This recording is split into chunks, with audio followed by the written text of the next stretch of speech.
Hello दोस्तों, स्वागत है आप सभी का वर्मा स्टडी पॉइंट के यूट्यूब चैनल पर।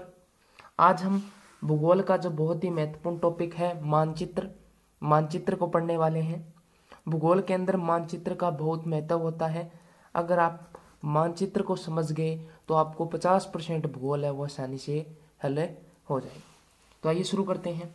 तो जो मानचित्र होता है विद्यार्थियों, उसमें दो चीज़ें होती है मुख्य रूप से। एक तो महाद्वीप और दूसरा होता है महासागर। क्या होता है? एक तो होता है महाद्वीप और दूसरा होता है महासागर। तो आप सभी जानते हैं विश्व में कुल कितने महाद्वीप हैं? तो टोटल 7 महाद्वीप हैं। और महासागर कितने हैं? तो 5 महासागर हैं। आइए विश्व के मानचित्र में हम महाद्वीप और महासागरों की स्थिति को देखते हैं। तो सबसे पहले आप इस मानचित्र को गौर से देखिए। ये हमारा विश्व है विद्यार्थियों। क्या है? हमारा विश्व है, संसार का मैप है। इसमें सबसे पहले आप ये जो क्षेत्र देख रहे हैं, इस क्षेत्र को उत्तरी अमेरिका कहते हैं। उत्तरी अमेरिका कहते हैं। क्या कहते हैं? उत्तरी अमेरिका। इसके जस्ट नीचे ही कौन सा महाद्वीप आता है? दक्षिणी अमेरिका आता है। कौन आता है? दक्षिणी अमेरिका आता है। उसके साथ पास ही आता है हमारा अफ्रीका महाद्वीप। ठीक है ना? उत्तरी अमेरिका, दक्षिण अमेरिका और उसके बाद अफ्रीका।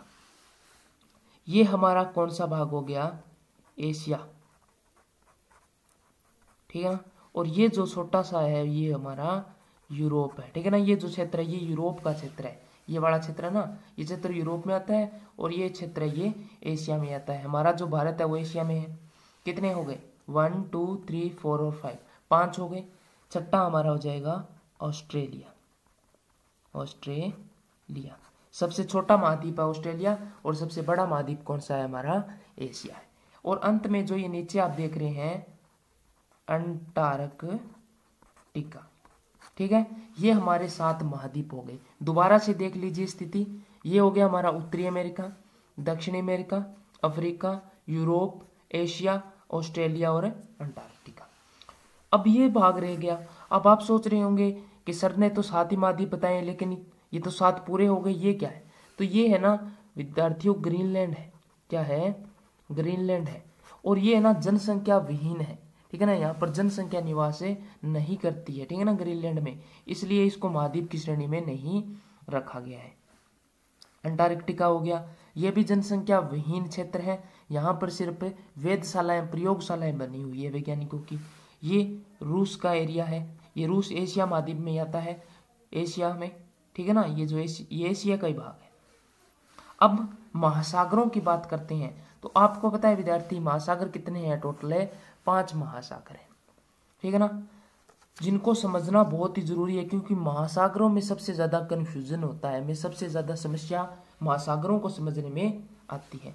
तो सबसे पहले सबसे बड़े महासागर की बात करेंगे, उसका नाम है प्रशांत महासागर। इसका क्षेत्र कुछ इस साइड भी है, तो प्रशांत मैं इस हिस्से में भी लिख देता हूँ। पहला सबसे पहला हो गया प्रशांत। उसके बाद लिख देता हूँ हिंद महासागर।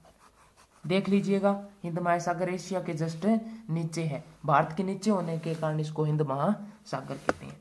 अंटार्कटिका वाले का भाग हो जाएगा अंटार्कटिका महासागर। ठीक है? अंटार्कटिका महाद्वीप और अंटार्कटिका महासागर। अब कितने हो गए? 1 2 3 हो गए।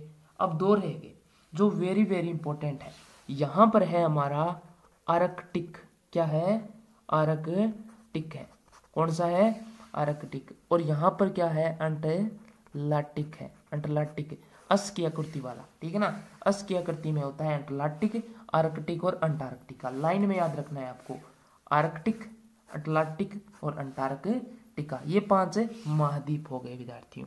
ठीक है ना? 7 महाद्वीप और 5 महासागर का ये जो सिस्टम है ना, इसको याद करना बहुत जरूरी हो जाता है, क्योंकि परीक्षा में पक्का प्रश्न पूछा जाता है। ठीक है ना? आसानी से आप समझ गए होंगे। इसका आप स्क्रीन